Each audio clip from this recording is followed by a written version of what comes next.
Welcome into the CHGO White Sox Live Podcast, presented by DraftKings Sportsbook, America's top-rated sportsbook. Download the app today and use promo code CHGO when you sign up. Welcome in to Studio A of our CHGO offices here in the West Loop of Chicago. I'm Sean Anderson, the host of the CHGO White Sox. We have the full CHGO White Sox crew here today. Vinny's out in Arizona, but we have Janice Scurio filling in for Vinny's normal seat. She's our CHGO White Sox friend. You can follow her on Twitter at Scuriosa, and that's two I's in Scuriosa, SCURIIOSA. That's Herb Lawrence. Hello. You can follow him on Twitter at Ecknerall23. He's our CHGO White Sox community leader. I'm Sean Anderson again, and that's Vinnie Duber. You can follow him on Twitter at Vinnie Duber. He's our CHGO White Sox beat writer out in Arizona, getting great coverage, content machine, and we finish our live podcast at 4 p.m., and Jeff Passan, like 5 minutes, not even, later, while you're driving to go back home to enjoy Mexican food and beer, Elvis Andrus signs with the White Sox. So what do we make of it? First reactions to Elvis returning to the South Side. Vinny, we'll start with you. Yeah, remember the about approximately 150 times I told everybody that they were not going to sign somebody to play second base that had never played it before, and that Elvis Andrus was a shortstop, and you could stop worrying about it and stop dreaming about it? Well, it shows you how much I know, right? So Elvis is back. The comeback special today, he's in the clubhouse and already big smiles, already yucking it up with everybody. Listen, he doesn't think that move to second base is going to be too big of a problem for him. He joked, or perhaps somewhat seriously, said that, hell, he's been transitioning to this position for years with all the shifts, right? That he's been sliding over to the other side of the bag for a while and had to field ground balls coming off the bat that way. He said he estimated that he took about 8 or 9 double plays from that side of the bag just last year alone. So nobody really, whether it's Rick Hahn or Pedro Grifol or certainly Elvis, thinks that it's going to be that big of a deal. So, shutting me up right there. But listen, I think it says an awful lot that even at this point in the spring, even at this point in the calendar, they would prioritize a guy who has never played second base before to bring him in and say he's the everyday second baseman over the young guys that they had in here. And I think that says a lot. I don't think it says anything necessarily bad about Romy Gonzalez and what he could be for this team one day. But, man, they spent the entire winter raving about how great Romy was going to be, and then they go out and get Elvis Andrus and say, yeah, he's the second baseman. So, listen, I think it's a great thing for this clubhouse. We've been talking about them losing the leadership of Jose Abreu, losing that clubhouse presence of Jose Abreu. It sure sounds like Elvis Andrus can be the guy to kind of step into a role like that. Again, I don't think anybody should be expecting Abreu to just be completely replaced in that regard, but this is a guy who talked about today leading by example and everybody doing their work and everybody showing up and ready to work hard every single day and have fun. It sounded an awful lot like something Jose Abreu would say, and so it was easy to make that connection. I think it's a good get for this team. Certainly, you get a little bit more certainty in a guy who's been playing Major League Baseball for a decade and a half, and he said at the end of last year he felt the best that he had at the plate for in years, in a long time since he got back for some injuries. So I think it'd be maybe hard to say, all right, just extrapolate what he did on the White Sox last year over the course of a full season, and that's what you're getting from your second baseman. But certainly some dependability and a guy who you trust going up there to the plate every single time, as well as to be a presence both in the clubhouse and on the infield. Yeah, Janice, Vinny mentions the short stint that he had, 43 games, 17 extra base hits, an OPS of 773, which was 100 points higher than his time in Oakland, a career-high OPS plus at 116 as well. Elvis Andrus, I don't know if we're looking for him to recreate that, but What does Elvis Andrus coming in to play second base do for White Sox fans for that position? Does it calm the nerves at second base? Absolutely. He did fantastic in that very short stretch. I also really want to mention that he was 11 for 11 in those stolen base attempts, too. So we've got great speed on the base paths. We've got a bat there. The only concern that I have is that his production against right-handed pitching is not too much up to par. Essentially, we've got at least in that span, a 1.038 OPS in that duration against lefties, 691 versus righties. So I feel as if in the long duration of the season, I have not necessarily a lot of doubt, but maybe just a slight range of doubt when it comes there. But otherwise, I felt as if this would. This does feel good. Sigh of relief. Yes. Herb? I think, like Vinny said, like the other day, Rick Hahn comes in front of the assembled media and says, man, had a dude come back from scouting Romy. Don't trade him, Rick. And Rick's like, don't mean I won't. Like, I know why he's doing it. I understand the job Rick's doing. Then they go out and get Elvis Andrus. I didn't want Elvis Andrus back strictly because of the switching of positions, and I thought he was going to get broke off something proper. But only $3 million for Elvis Andrus for a year? Hell, what were we waiting for? I know that he was probably waiting for something real, probably $8-9 million, but he realized his market wasn't there. He'll be making $3 million, which is, Sean, as we discussed, less than what your man Leury Garcia is going to be making this year. So, Legend, 5.5? Yeah, so our starting second baseman's on the field. Now, I just feel bad for guys like Romy Gonzalez who went the whole season, off season, preparing to win this job. Now, he really doesn't have a shot to win the second base job. I hope he transitions and take this slight as it was intended to make him play better and, do that utility role of second base infielder / outfielder, which I think maybe he's got over Leury Garcia now, because I would think so, because he's a younger, a much more inexpensive player. So I would think that Romy would think that, hey, let me get that job if they're not going to give me the second base job. But Elvis's leadership, as we highlighted last year, came into play many of times, telling the pitcher step off the mound just to get a break, just to take a pause for the defense, understanding what the situation was and performing. As we said, 11 home runs or 9 home runs, whatever it was, in a short period of time with the White Sox. It was a godsend. I did not expect that, especially from a White Sox team that did not have power at all. And he was here for like 40 games, and he hit almost was the team leader. It was like half of the team leader home runs. So that's amazing. I don't know if he can do that again. I think that was I'm exiled from Oakland. I'm going to go and do my thing during a playoff push.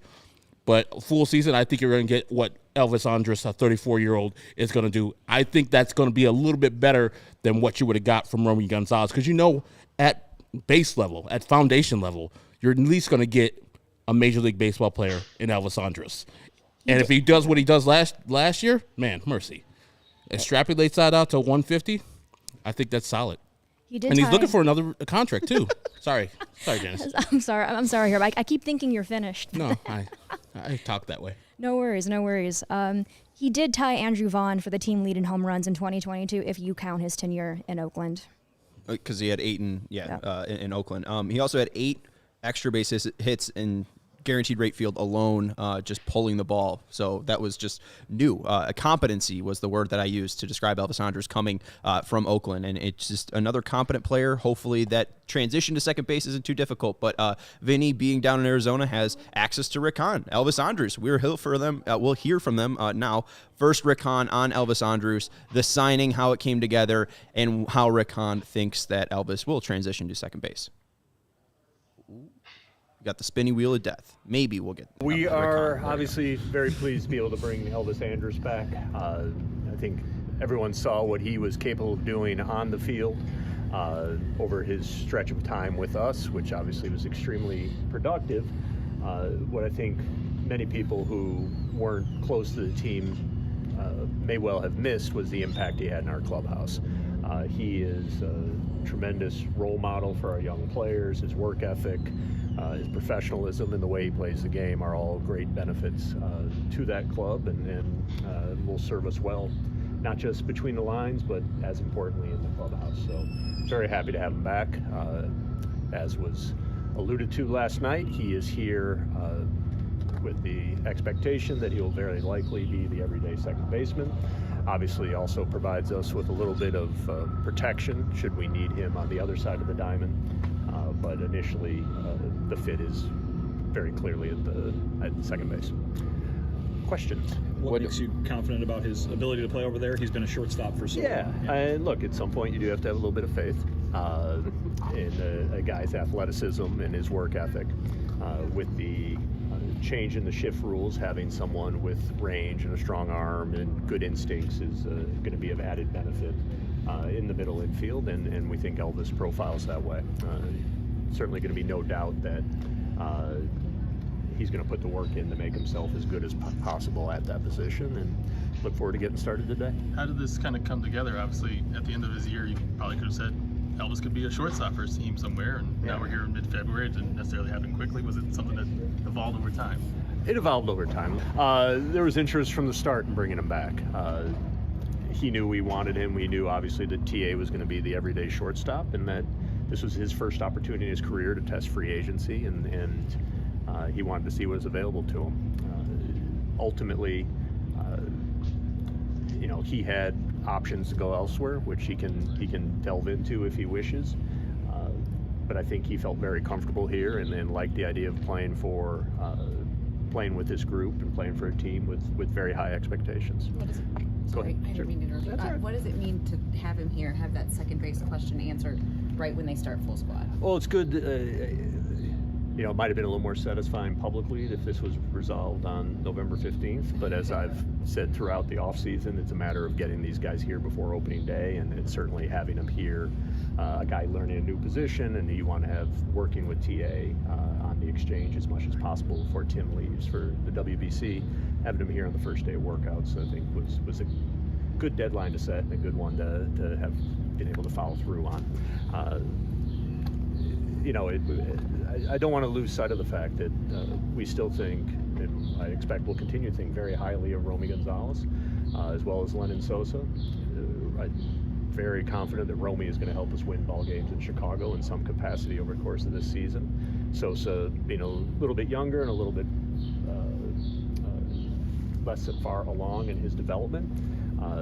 It wouldn't surprise me if he makes an impact in Chicago as well, but having that depth now in the middle infield puts us in a better position to withstand whatever lies ahead. Where does that leave Romy besides Glendale, Arizona? I don't know the answer. Right now he's over that thing. He's been around long enough. Yeah, you know my answer. I know the shtick. Taking my shtick. Romy's going to move around the infield, and Romy's even going to play a little bit of corner outfield as well, which is something he did some in college, but I think someone described it as a Ben Zobrist type role, but he's gonna be all over. He's very solid at 3 infield positions, and like I said, we're going to get him a little more experience on the outfield corners as a professional and see where that leads us. But the versatility will be of benefit to us, and we think the bat will play in the big leagues. We are back in Studio A. Glad that my last comment wasn't caught on camera. Maybe it was. But Ben Zobrist for Romy Gonzalez. That's not what I want to start with here. The clubhouse, I think the leadership was probably the most important thing that Rick Hahn said there. I think we always laughed when I think he said it doesn't matter if a deal happens on December 6th or January 6th. It's all that, the deal happened, and that's all that matters. Obviously, we had to see a lot play out for Elvis Andrus to get here, but it seems like the White Sox are excited to get another, what I would say, a bargain bin deal for Elvis Andrus at $3 million, Vinnie. Yeah, I mean, again, I saw some comments earlier today that were like, oh, what took so long kind of thing. And Rick Hahn, of course, kind of addressed it exactly there, saying yeah, you might have wanted to see this taken care of months ago, but that's not always how it plays out. And so it did play out the way that a lot of White Sox fans were hoping for Elvis Andrus to be here and be the second baseman for this team. Great savings, I guess you can say, for the White Sox. We'll see if that is still the case after a year of production out of Elvis Andrus coming up here in 23. But the clubhouse, I think, is definitely an underrated part of this, as Rick was talking about, as we talked about earlier here. I think this is a guy who clearly was a spark for this team at the end of last season when he showed up. I think you can kind of tie into it Tim Anderson going on the IL at that time and saying, oh man, the team is down after losing a guy like TA, and then Andrus comes in here, has the personality he has, does what he does on the field, and all of a sudden it's a little pick-me-up. It wasn't a single-handed pick to vault them to a division title or anything like that, but certainly a very positive presence. And I think that continued to today. I mean, I asked him, what makes you feel so comfortable in order to be doing that? And he's just like, that's just me. I'm just being myself, man. So I think certainly when it comes to fit, it's a home run, right? I mean, I don't think you can argue that. That doesn't always equal success, nor does success always equal fit. But in terms of a guy who they wanted in here, listen, we've mentioned a couple times Billy Hamilton now, right? As a guy who, it's nice to have him back for the White Sox because he was such a positive clubhouse presence. Elvis Andrus fits the same bill, but he obviously can do it with the production of a starting level player in Major League. We got some Romy questions later on the show, so we'll save it for after. We got some Elvis Andrus stuff that we want to get to, but Vinny brings up the word fit in describing it. Home run. Would you guys say home run, or do you have concerns about the transition from a guy who's played 2,000-plus games at shortstop going over to second base for the first time in his career? I don't know if it's apples-to-apples comparison, but when people talk about the right tackle to left tackle in football, saying you're using different muscles. You're using the opposite of what you're used to. And I think second base is pretty much that, too, because you are covering the base from a different angle. You're coming to that base, and you have to know the steps to get to there, to have the right timing to get the ball out of your glove, all that stuff. I think as a veteran professional that he is, it won't be that hard of a transition, but know that he hasn't done it.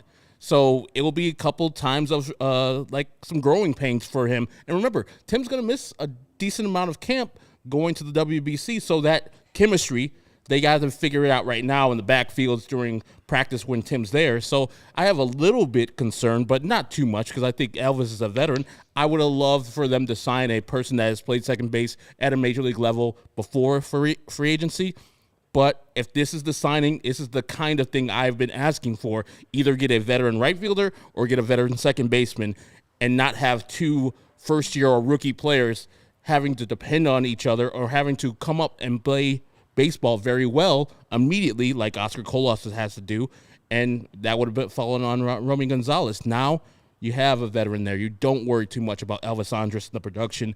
It will be there, and the glove will be there always. So I just wonder if he's going to get the steps right before spring training, because we know this team defensively, woeful. But if we know anything about Pedro Grifol, he's going through the paces. He's going through the foundational pieces for this team to win. So defense will be a hallmark. And he knows the White Sox struggled so much and so badly on defense last year. I think they got better today with Elvis Andrus' inclusion.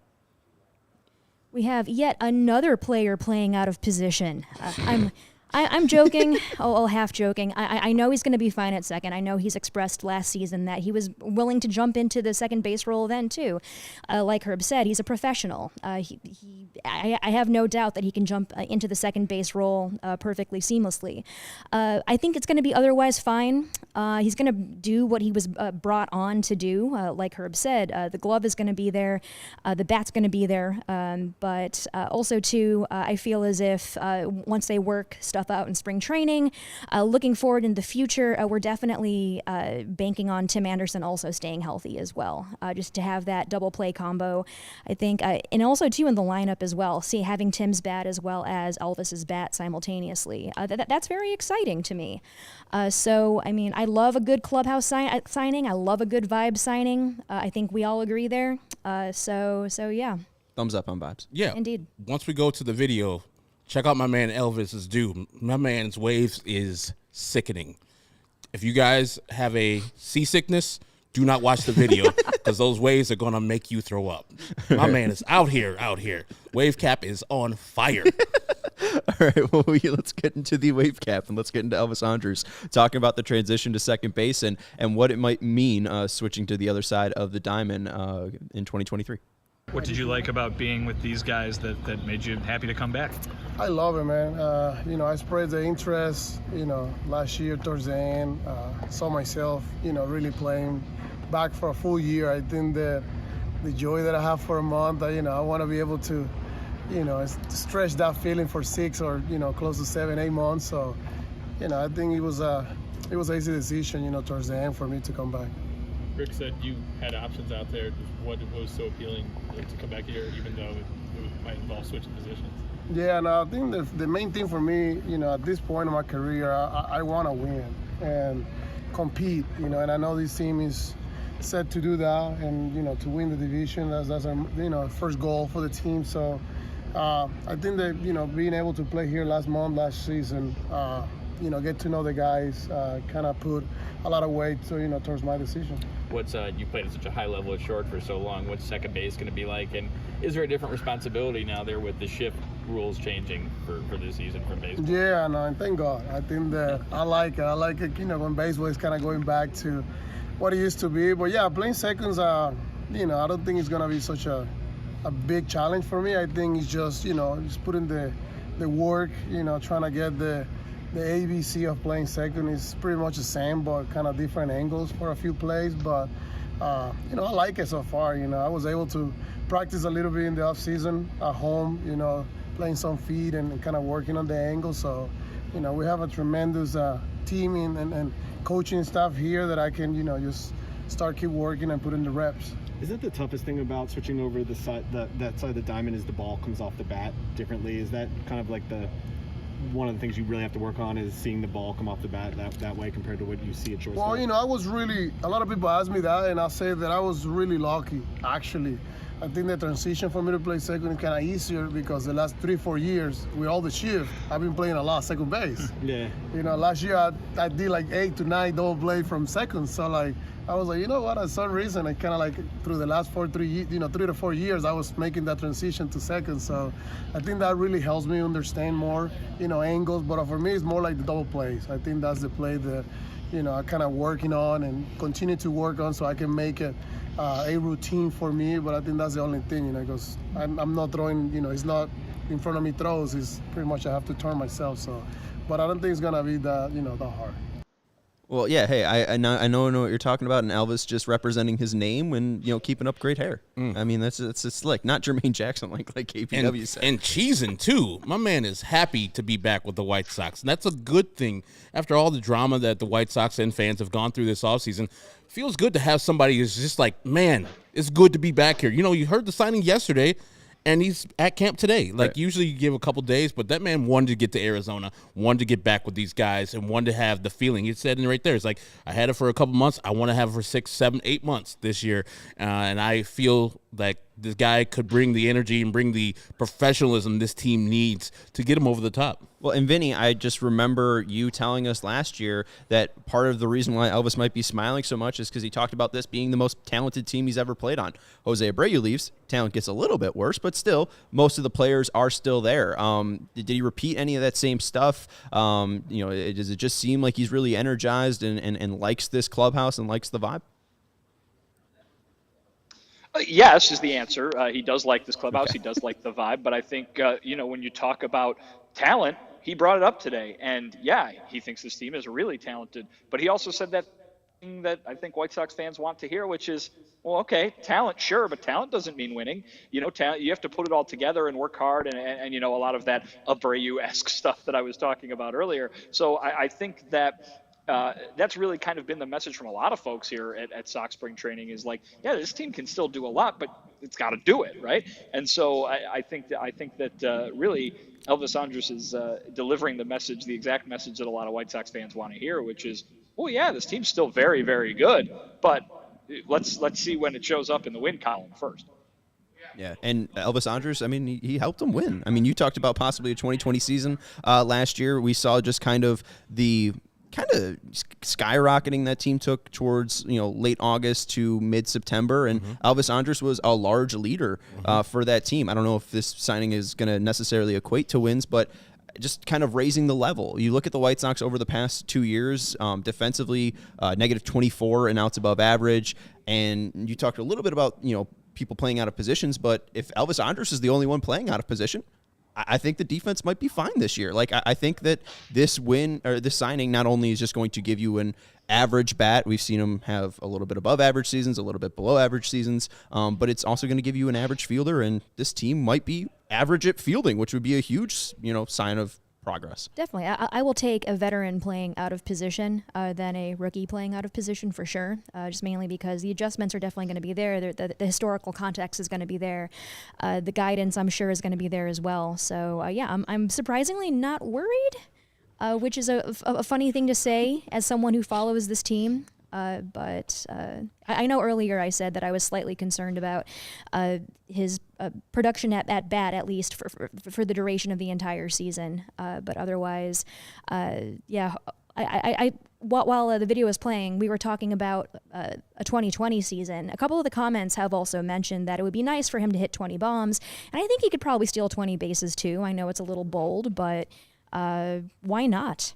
No. I don't think it's too bold, Janice. I mean, the bigger bases this year, and also the new pickoff rule. So I think Elvis was, 11 for 11 for the White Sox last year? 11.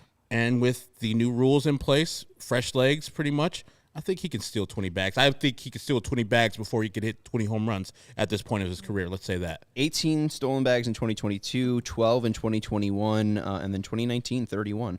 Last time he hit 20 homers was 2017, but it still seemed like that pop was in there. Also, there's a great article on Fangraphs from Michael Baumann talking about when Elvis Andrus is good, and talking about how he's elevating the ball, and last year was a career high in fly ball percentage. So if he continues that, we've talked about ball and air and how important that is for Rick and this entire team. Elvis Andrus did a great job of that in 2022. So, Romy Gonzalez isn't the starter, which I think is great, and Romy Gonzalez could be an extra body, and we'll talk a little bit about his role later on in the podcast. We got some Tim Anderson sound, and we also got Vinnie chatting with Dylan. I was going to say Lucas Giolito. You did that yesterday. Chatting with Dylan Cease one-on-one, and we'll get to that right after the break. We have to let you know about our good friends over at DraftKings Sportsbook. They present this show. They are America's top-rated sportsbook. You have their NBA no-sweat same-game parlays going on right now. The NBA isn't going on, so you have to wait until later in the week for that to kick back up. I've been doing some college baseball betting over the past week, 5-1, and that's been very fruitful and fun. Nice market, a new market that you get to explore on DraftKings Sportsbook. College basketball tonight as well. Can't bet on the Illini, your Illini, mobilely from your phone. Well, shouldn't be able to because damn Minnesota had to reschedule his game. Jerks.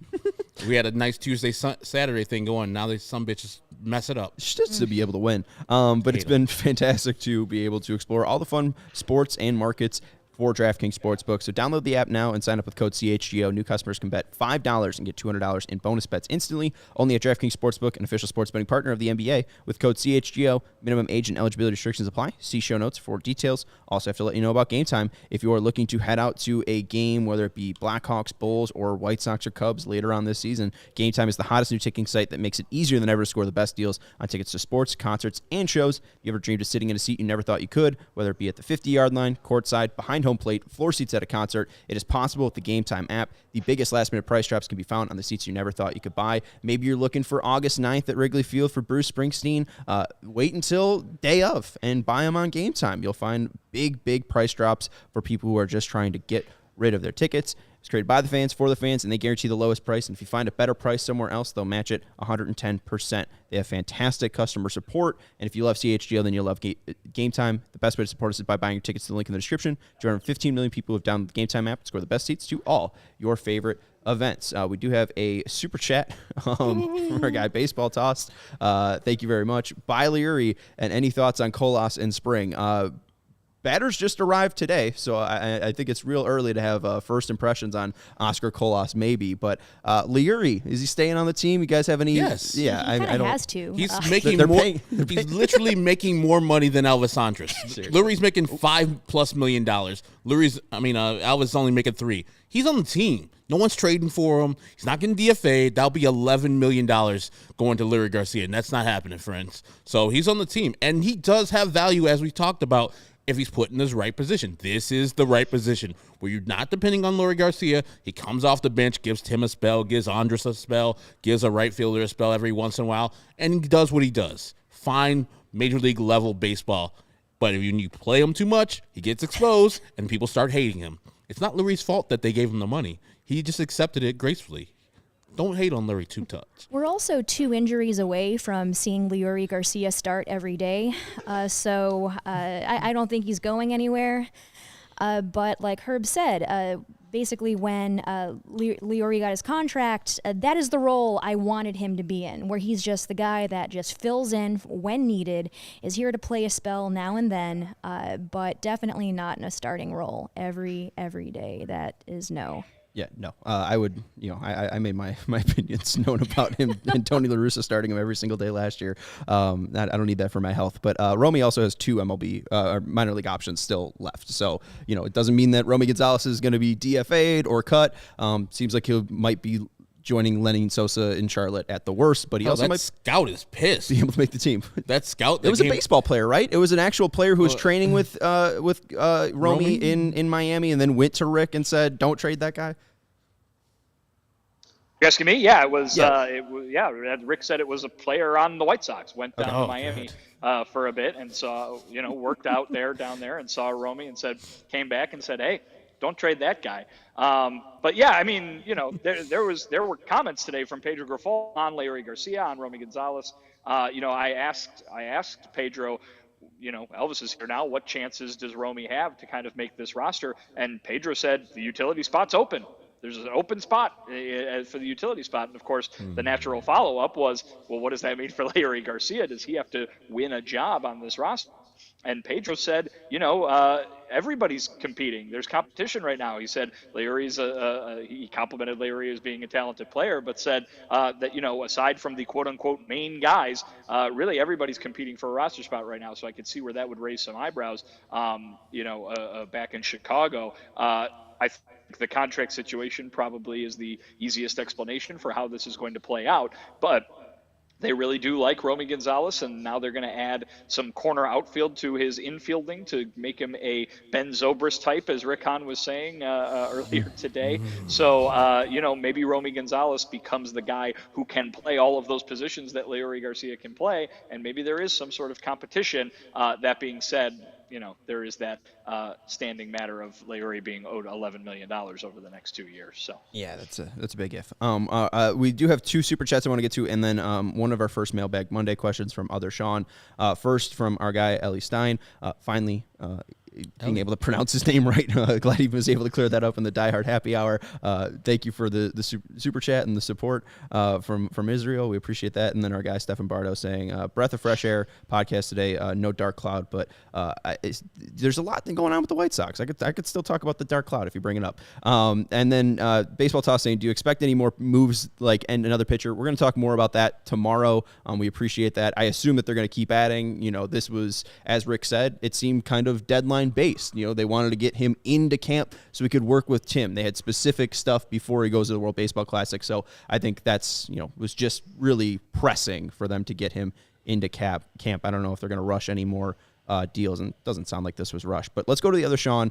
We keep kind of running into this Romy thing, but with Elvis and Leury's contract, I don't see Romy or Sosa on the team to start. With a lot of top prospects in the middle infield, should they look to trade Romy if he has a good spring? Right now, 13 hitters that I have mapped out: Tim Anderson, Yasmani Grandal, Sebi Zavala, Andrew Vaughn, Gavin Sheets, Oscar Colas, Elvis Andrus, Romy Gonzalez, Yohan Moncada, Andrew Benintendi, Luis Robert, Oscar Colas, Leury Garcia. You said him twice. Oscar Colas twice. Oh, I did. All right. Well, then it seems like they still have. Who am I missing? I guess we have like a backup. It seems like Romy, outfielder, maybe Billy Hamilton, right? The Jake Marisniks, the Reyeses.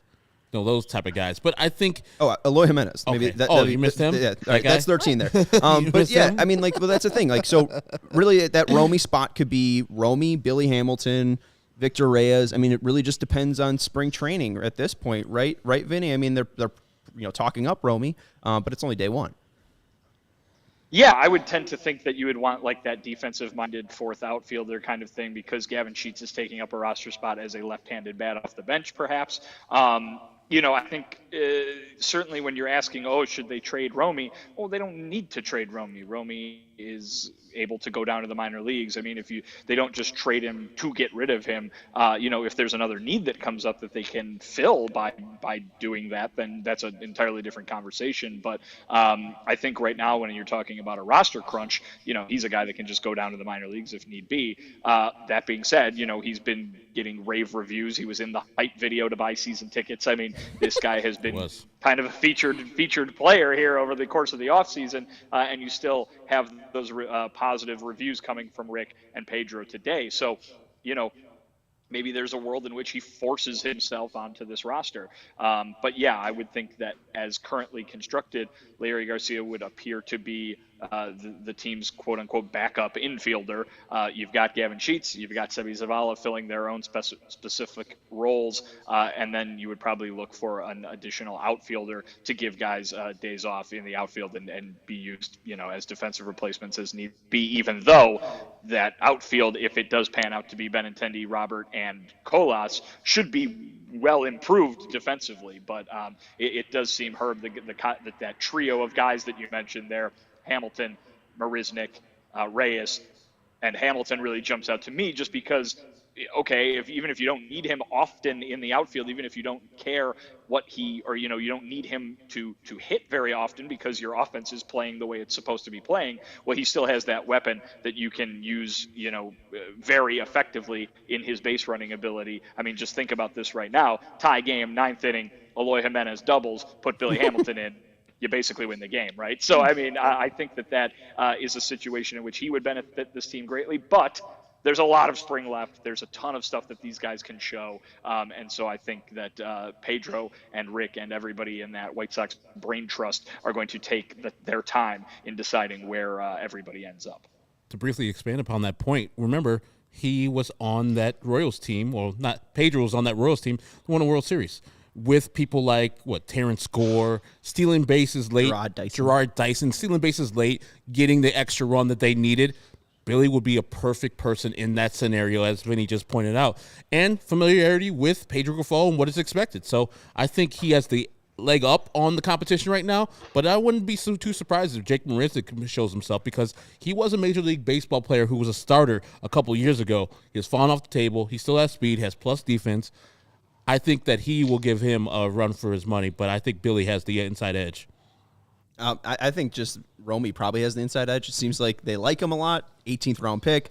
The idea of trading him, I think the team that likes him the most is Romy Gonzalez. I mean, they took him at 18, and now he's knocking at the MLB door. And two, I feel like we're kind of sleeping on Romy's speed a little bit. 81st percentile in MLB. Yes. And we've seen him. They're not afraid to put him in the corner outfield before. We saw him make his debut in 2021. Played left field once, played right field 3 times, and then last year right field twice and left field once as well. So I mean, Romy does have the ability to go out there. I don't know. Ben Zobrist is a very lofty goal. I mean, that's World Series MVP Ben Zobrist. Are we expecting a Jeremy Pena-like impact here from Romy Gonzalez? We can pump the brakes a little bit.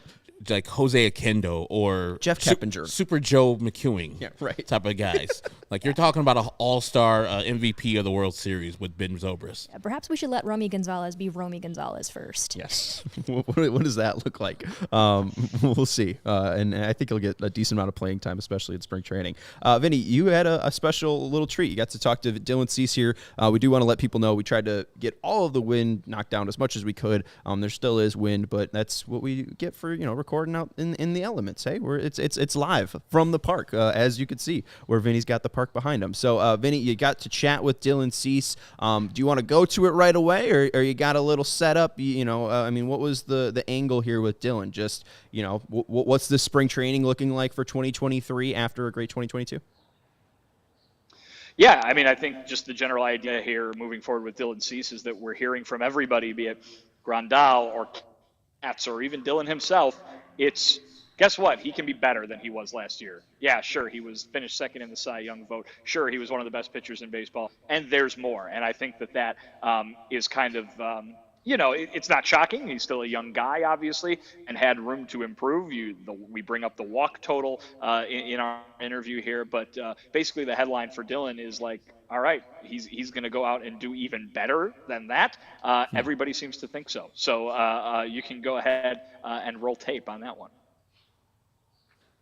Here with Dylan Cease, White Sox starting pitcher. Dylan, how's the first few days of spring training going for you? Good so far. Just got a couple pens in, working towards my first live. So just some good prep steps.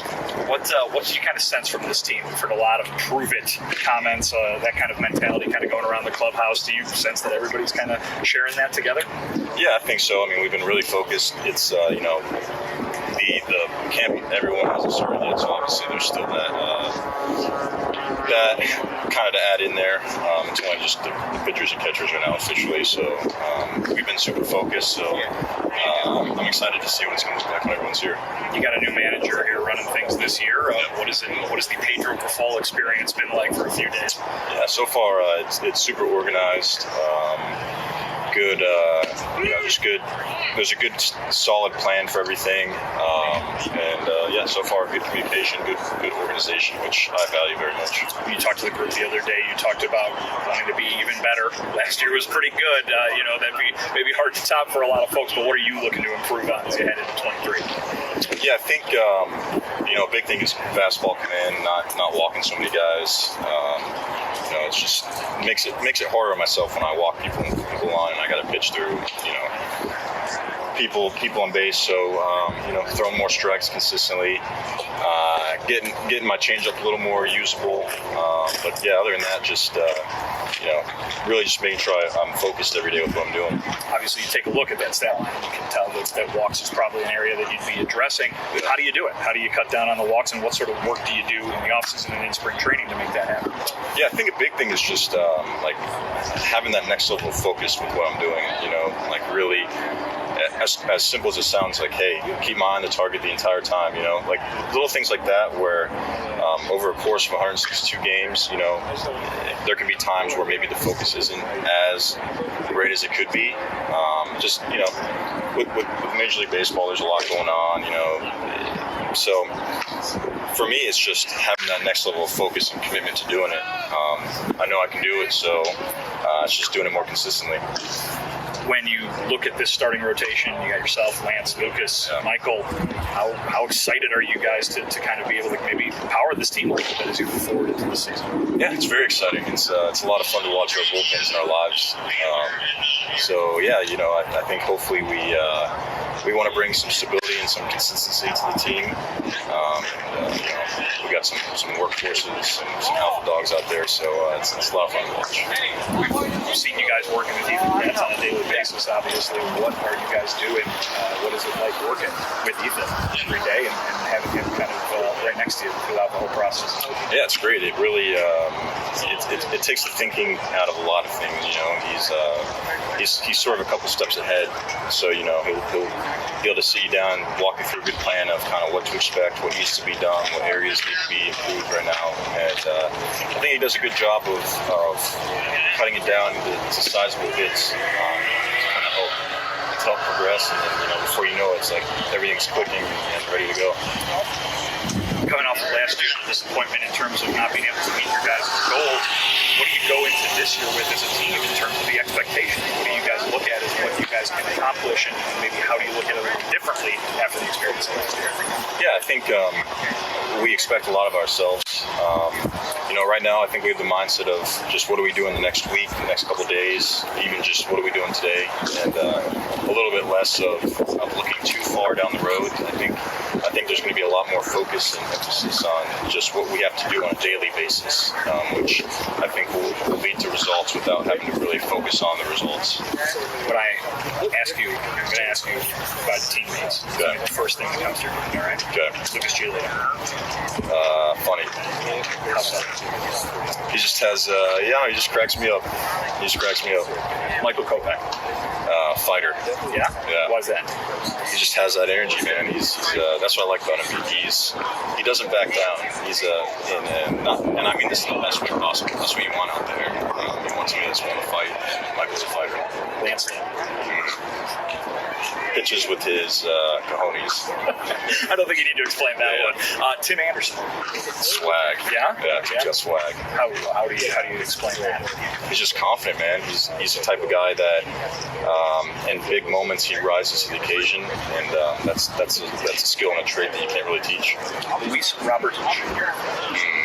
A lot of potential. Yeah. A lot of potential. Easy to see when even just him running around on these fields out here. Yeah, absolutely. I mean, he's obviously got all the tools, and he's shown it up in the big leagues in spurts. I'm sure he wants to be a little more consistent with it. I think the sky's the limit with him. Eloy Jimenez. Howard. Yeah? Yeah, Howard. You're going to see a little bit more of that this year? I think so. Yeah? There goes one right now. Got it. Looks like Romy. There you go. He's running the bases. There you go, Romy Gonzalez. I'll throw that one at you next. Romy. Jack. That guy's Jack. Yeah? Yeah. All right. And last one, Liam Hendricks. Liam Hendricks, eccentric. Yeah? Yes, very eccentric. What's it been like having him around camp with everything he's going through right now? It's great. You won't even know it. I mean, he's the same, his usual upbeat, positive self. So for him to be going through that but still choosing to be here and he's working, it's very inspirational. Yeah. What is your guys' reaction to that? Because I mean, obviously, it's so cool for him to be able to continue what he's doing. What does it mean to you guys to see him around this clubhouse? Yeah, I think that it shows his commitment. I mean, when you have a guy, he's 10 plus years in the league, however it is, he's made his money and all that, and he's still showing up mid-cancer treatment to come and get his work in. It's pretty special. How are the cats? Oh, incredible. I couldn't live without them. They're doing okay. Did you bring them? Did you bring them to Arizona? Yeah, they did. Last year they were grumpy for like 2 weeks. They were not happy. This time, within the first day, I was getting snuggles again. One of them right now has been a little cold the last couple of days, so I got to figure out what's going on with her. But the other one's been very snuggly. That's a nice to have some company here in Arizona. It is. It definitely helps after these practices. A lot of day left, so put in a movie, get a little kitty snuggles. It's a good day. Perfect. All right, Dylan Cease, White Sox starting pitcher. Thanks for the time. Yep. Thanks. More great stuff from Vinnie Duber out in Arizona. Great access with Lucas Giolito. Great access with Dylan Cease. Make sure you check out that Lucas Giolito on our YouTube channel. We'll post the Cease one as well tomorrow. A lot of cat talk from the pitchers this year so far. I like the little word association game as well. Romy Gonzalez, jacked, and petty apparently are the two words that describe him, because we talked about him losing his job, and he tries to get revenge in the background of your interview, hitting a deep bomb there. A good insight there. Anything else you gleaned from Dylan? Maybe cat travel that you'd use in your own life. What'd you take away from Dylan? Yeah, it's funny you mention it. After the interview wrapped up there, we spent a couple more minutes swapping, tales of putting the cat in the crate and driving it around. So our cat, which has been my wife's cat for much longer than she's been my wife, we've had to transport it to the burbs on numerous occasions, and the cat does not like that. So I could empathize with what Dylan was talking about there.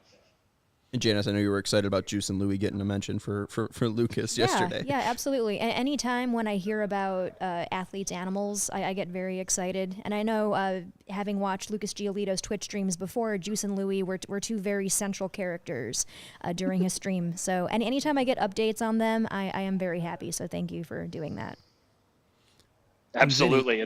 I'm on the beat. I'm on the Sox pitcher's cat beat. Vinny, do people not understand that you're doing an interview? How about these people walking in your shot? Come on now. You got to go and talk to your people. I'll tell you what, guys, it has been kind of a DIY setup here, because I've got the little tripod which we're using here.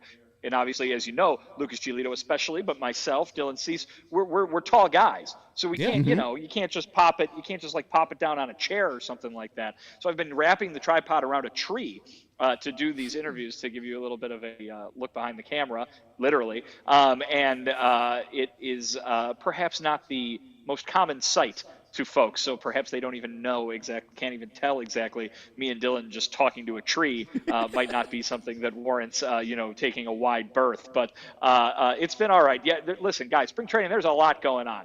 Yeah, and so I apologize for any audio issues, because whether it be the wind, whether it be the wind, whether it be batting practice, whether it be golf carts driving by, you got everybody standing around. It is a bit of a chaotic scene. So I'm just glad we were able to get it done. Speaking of golf carts, have you seen my man Kenneth Royal Williams yet?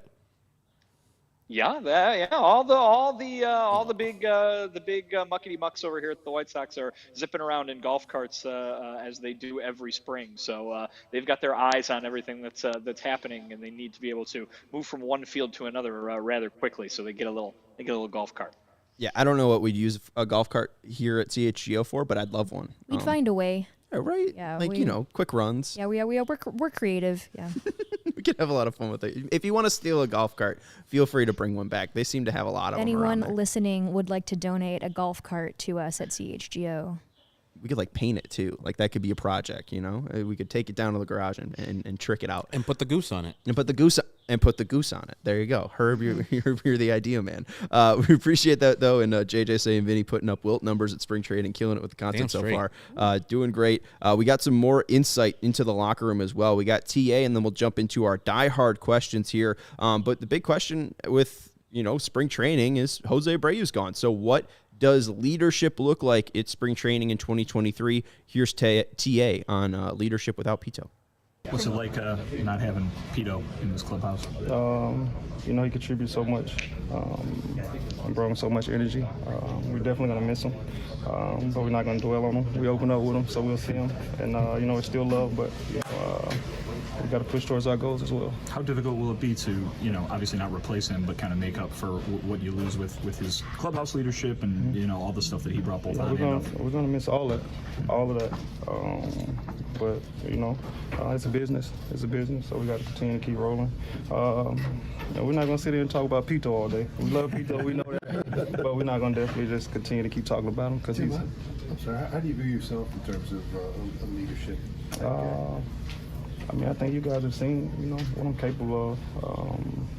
Nobody put no title on it. There's no need to put a title on it. I'm just going to continue to keep being myself and continue to keep having fun. And, just keep being himself, keep having fun, stepping in for a big spot there in Jose Abreu. But batters reported to camp today. Any other news sites notes that we should know about the batters showing up today? Tim obviously getting ready for the World Baseball Classic. But, people don't really seem too worried about the leadership. It seems like, Pedro Grifal's giving them the day-by-day instruction. It seems like a day-by-day mentality down in Arizona.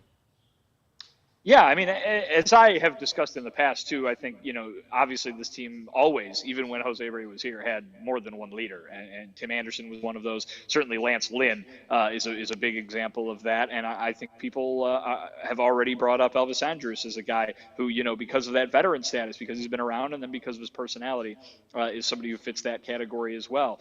Tim Anderson is one of those guys who leads by doing, I think, and I think that the personality that he has and the aggressiveness that he has and the attitude that he has when things are going right are what kind of this team can embody and use to really kind of vault themselves forward. But there's others too. Liam Hendricks in the bullpen. What about Yasmani Grandal behind the plate? So I think that a lot of these guys can be defined as leaders. Losing Jose Abreu is a huge deal. There's no doubt about it. But I think that in all those little areas of this roster and this clubhouse, there's somebody there that has been doing it all along and will continue to do it as well. All right, let's get into some of these mailbag questions. We got our CHGO Diehard Mailbag, the CHGO Diehard Lounge, where you can ask us questions and interact with all of us CHGO personalities with. If you do want to become a diehard, check out allchgo.com. Vinny usually has some diehard exclusive content as well on our website, so it is a great deal. When you sign up, you also get a shirt to go with it, a free shirt. So you get the shirt, the membership card, the access to the lounge, all the articles. It's a good time, and the diehard happy hours. As you were alluding to, yeah, that's how we got to meet Eli and know his name, get to talk to all these people. Melissa was there. We had other people.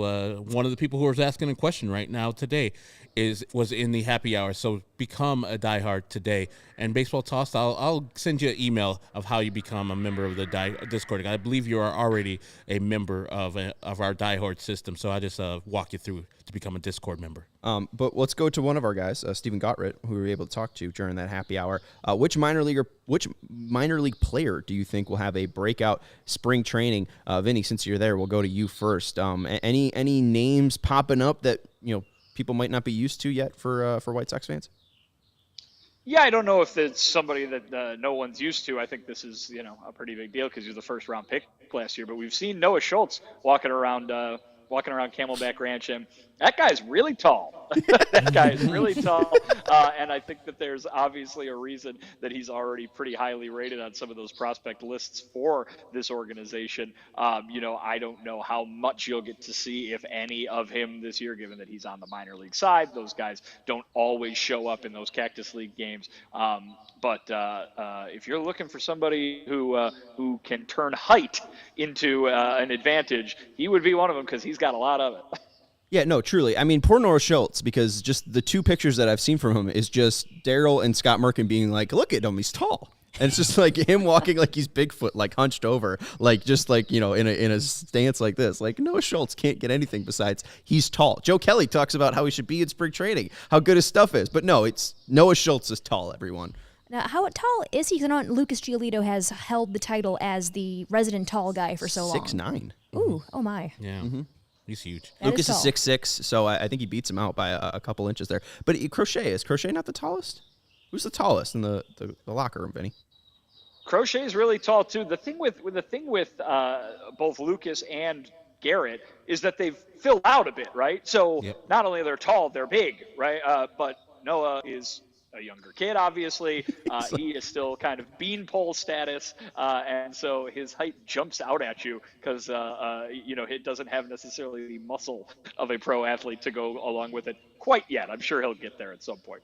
August 5th, 2003, 19 years old. Ridiculous for Noah Schultz. Who else sticks out to you guys? We saw Yolki Cespedes, Mike Rodolfo have big spring trainings last year for the Sox, but that really didn't show up on the regular season stats. Well, Lenny Sosa, pressure's off now. He's not fighting for his job.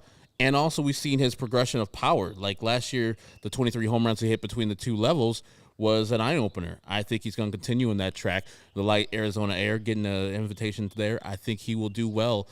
And because it's no pressure, he'll just be going down to the minor leagues more than likely and do well down in AAA this year too, if he's not, usurped by Romy Gonzalez being at AAA too. So I'm thinking that Lennon Sosa is going to have a decent spring training. I've seen a picture pop up on a lot of pitching map accounts over the past couple of months, Declan Cronin, and a lot of people are talking about his slider in particular. I know sweeping sliders are certainly just the hottest thing in the past couple of years. And so far there's been a lot of hype, lots of Matt Brash comparisons. So he's going to be an interesting guy to watch. That was my pick as well. So, hat tip to that. Rylan Dominguez of Tread Athletics has Declan Cronin's stuff compared to Clay Holmes' stuff. Cronin's sinker, a W stuff plus of 112. Holmes' sinker, 159. So obviously difference there. But Cronin's slider, 162. Holmes' 122.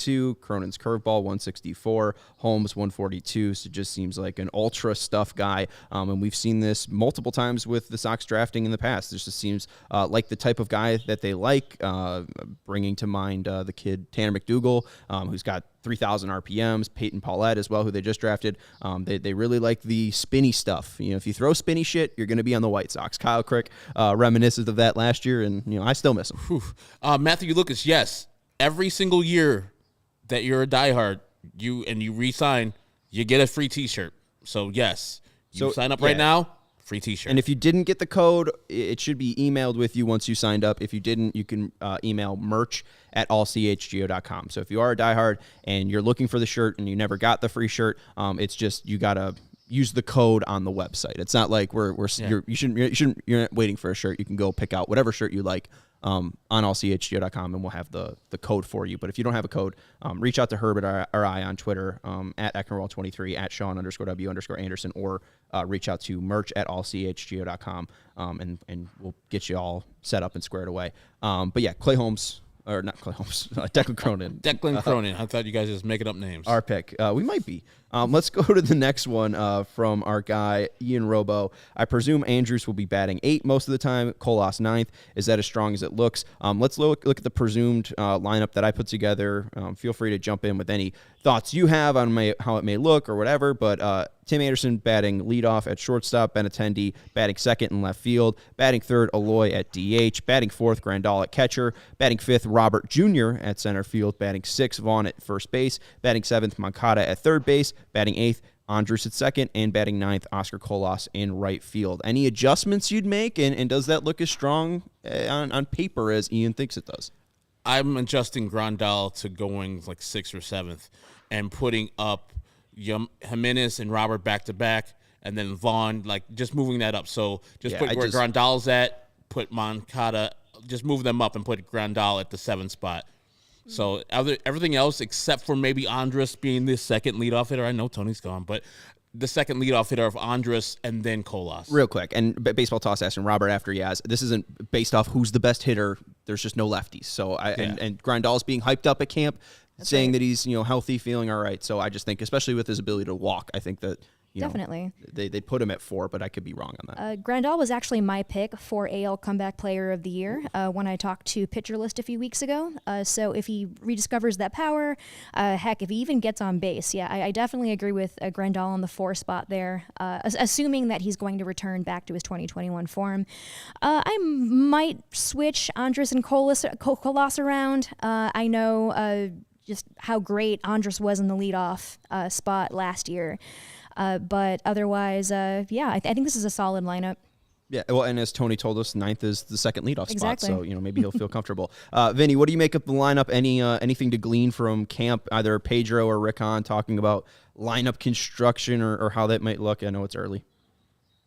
Yeah, I think the main thing that jumps out to me is that none of you are the manager of the White Sox, and we have not heard the manager of the White Sox say anything about the lineup construction yet. So I think that whole thing that we've talked about in the past, I think TA at the top obviously is probably going to continue. Benintendi makes sense in the number 2 spot, but from there on down, I think we got to start asking Pedro about it. And this is not really the time of the year where you start asking about that, obviously, because I can predict what his answer would be right now, which is, well, it's only the second day of having all the hitters together, blah, blah, blah, blah, blah.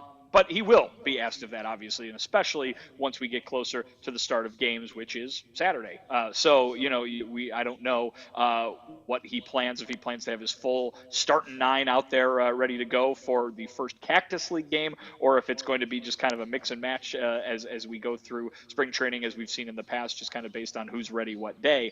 But definitely lineup construction will be interesting, and we might get some of those questions starting soon.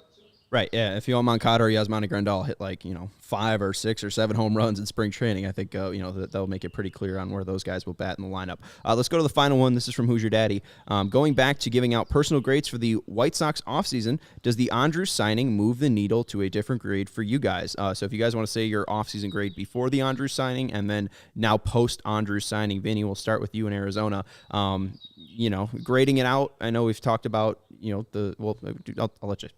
What would you give the White Sox offseason? I don't know. I mean, I know we did this when James made the whole huge kerfuffle with his F grade for them this offseason. I think what I said at the time was that's fair, but maybe not the only team out there that deserved such a grade. I think what I would say now is that they did address their biggest need in that they actually went out and got somebody to play second base, which they didn't have. They had not done prior to the last couple of days. But this is a guy who's never played second base before. So is it really that, big of a slam dunk move in terms of what he brings to the clubhouse and the professionalism, the dependability? Absolutely. A great job and an upgrade in those areas. But we'll see if it's something that he can, put in the past. This question of, well, you've never played this position before. If you're going to say, did the White Sox fill their need of going and getting a second baseman? I mean, the answer is kind of. So, I don't know if this dramatically changes the grade that you would give them for the entire offseason, but certainly it's better than it was at this time yesterday. Yeah, fewer things to go wrong now. So I would improve it by, maybe a full letter grade, whatever that was. If it was an F to D, D to C, yeah, having this guy be here, and yes, he's not a traditional second baseman. I think that he'll get over that, and the White Sox will get over that, and by the end of the year, you'll be like, okay, that was a really solid pickup, especially for the $3 million that you signed him for. Yeah, they move up a letter grade. I don't think he can, even with his leadership and in defense alone. If he only does that, I think it's a great move for the White Sox. It's the rough equivalent of failing a test but getting the extra credit question right. Where, in the grand scheme of things, I honestly don't think the move moves the needle all that much. I mean, like we mentioned before, it's a vibe signing. It's really great leadership. And of course, too, he's got all those tools behind him, too, to back that up. But otherwise, I wasn't pleased with the offseason, and I know you gentlemen weren't either. But I will give them credit for this, though, just this. Are you speaking from experience about messing up the test and getting extra credit? Maybe. Okay. Yeah, I didn't know how to describe it, and I thought that was pretty good because I don't really want to move him up a letter grade because the Clevenger's thing is still bad. Like, that cloud isn't gone. Terrible. That cloud isn't away. But we're not talking about it. While, I know we're not talking about it, but that's just because we've talked about it, I think, to death. There's nothing new to talk about it with. But, I mean, even then, I had thoughts when Rick brings up, like, when we talk about when a deal doesn't happen on November 16th compared to, February 16th or whatever, I look at when Bob Nightingale's reporting on Sunday that Noah Syndergaard's up to throwing 96 at Dodgers camp, and he signed like 2 weeks later than Mike Clevenger and for only $1 million more. So, like, you look at the calculated risk of Mike Clevenger. Did you calculate Noah Syndergaard into this? And obviously, prior relationships played into a factor there with Ethan Katz and Mike Clevenger, and maybe Syndergaard liked his time on the West Coast. If you had to choose between the White Sox or Dodgers, who would you pick? Obviously the Dodgers. Like, a lot goes into it. But again, like, I don't know if I'm just raving about the White Sox offseason because they signed a guy who I thought they would sign. Like, I thought they might bring back Josh Harrison. They didn't do so, but they brought back a guy who was on the team last year. Upgrade. Is it an upgrade or is it just, status quo? Yeah. Yeah. Like, I think it's a fine move. It's a good move. He will hustle. So shout out to Stephen Nicholas. He will hustle. But I doesn't quote. I don't know. I'm not going to move it up that much. It's something that is a smart signing, and I don't want to give him all the credit in the world for bringing him back, but it's a good move. Any final thoughts before we wrap this up and end the show? Nothing. I just love Vinny's fit right there. It's looking real nice with the Ronnie Spector, Be My Little Baby. It doesn't say little, it says Be My Baby. And the Shady Rays. Yeah. Rest in peace, Ronnie Spector. We do also have Baseball Toss asking about Anderson Comas. I didn't mean to leave this to the end of the show. We just had a lot, so we can also touch upon this tomorrow as well. Janice will be back with us tomorrow as well. But if you didn't hear, Anderson Comas, 20-year-old, I believe, 23, in the White Sox system, born in 2000, out of the Dominican Republic. He came out as gay last night. If you're this is his Instagram post, and you can follow him on Twitter, Anderson Comas at 10. If you're homophobic, this post may not be for you, or maybe yes, so you can see what matters, and we are all the same. This may be the most personal thing I've ever shared, and it's that I'm proudly and happily part of the LGBTQ community. I'm also a human with a great soul. I'm a respectful. I'm a lover. Love my family and friends, and that's what all really matters. And two, when people say, like, why does this matter? Yada, yada, yada. When we talk about Liam Hendricks and all the work that he did with the LGBT community as a White Sox representative, it matters because, hey, our own organization is proud to represent this at the major league level. It's not a Rays guy coming out and doing this. It's not we saw them backlash against the certain LGBTQ uniforms. This is a great sign for Major League Baseball and athletes all around. Definitely. It shows LGBTQ people that they are indeed welcome, the White Sox have an LGBTQ fan base, which is fantastic. And I think Liam showing that inclusivity and warmth to the community is really great to see. It matters. I'm sure that Liam's message when he signed here and his love of Pride Night and making sure, hey, is this team going to have Pride Night? Lets people down the line know, like, this team and this organization is welcoming. And it's good that the young man felt the courage to come out and tell us his truth. So I'll be rooting for the young man from here on out. I think there might be, when we think about the four major men's sports leagues, I believe there are only 2 openly gay players. I believe they're both in the NFL, but I may be counting incorrect. Carl Nassib. Carl Nassib. And I forgot the other gentleman's name. Michael Sam? I don't know. Michael Sam's not in the league. Yeah, no. But it only says Carl Nassib's the active player, so I don't know if that's changed or not. But yeah. And I knew it was like Jason Collins also was in the NBA for a time, and it must be really tough for these gentlemen to go through this, gentlemen and women who are a part of the community to go through this. It's good to have people in the organization celebrate it, like the White Sox did. So it's your words mean something, and when you're not putting on uniforms and when you're not doing things, you're sending messages to people that you're not welcome. And luckily, there's people like Liam Hendricks in the White Sox organization says, no, you're welcome here. Come here. Yeah, fantastic stuff from the White Sox, and congratulations to Anderson Comas on sharing what he had to share and coming out. Thank you to Vinnie Duber for joining us from Arizona. You can follow him on Twitter at Vinnie Duber. He's our CHGO White Sox beat writer. A lot of great stuff at all CHGO from Vinny, talking about Elvis Andrus, talking about Michael Kopech, possibly pitching 200 innings. Make sure you check out his written work at allchgo.com. We'll have the full Cease and Lucas Giolito interviews already posted on our CHGO Sports YouTube channel, so again, check that out as well. That's Janice Scurio. You can follow her on Twitter at Scuriosa. She'll be with us tomorrow again. That's Herb Lawrence. You can follow him on Twitter at Ecknerwall23. He's our CHGO community leader, and I'm Sean Anderson. You can follow me on Twitter at Sean_W_Anderson. Now, Matthew McGrory, if you want to DM me, feel free. We'll try to get you set up to join the Discord. But again, go to allchgo.com, click the Die Hard button, join to become a Die Hard, and then you'll get access by, again, on the link on the website, there's a click for the CHGO Lounge. So once you have the membership, you'll be allowed in through those links. But if you guys want to reach out, again, reach out to us on Twitter at Sean_W_Anderson. Thank you guys, and we'll talk to you tomorrow. Go Sox.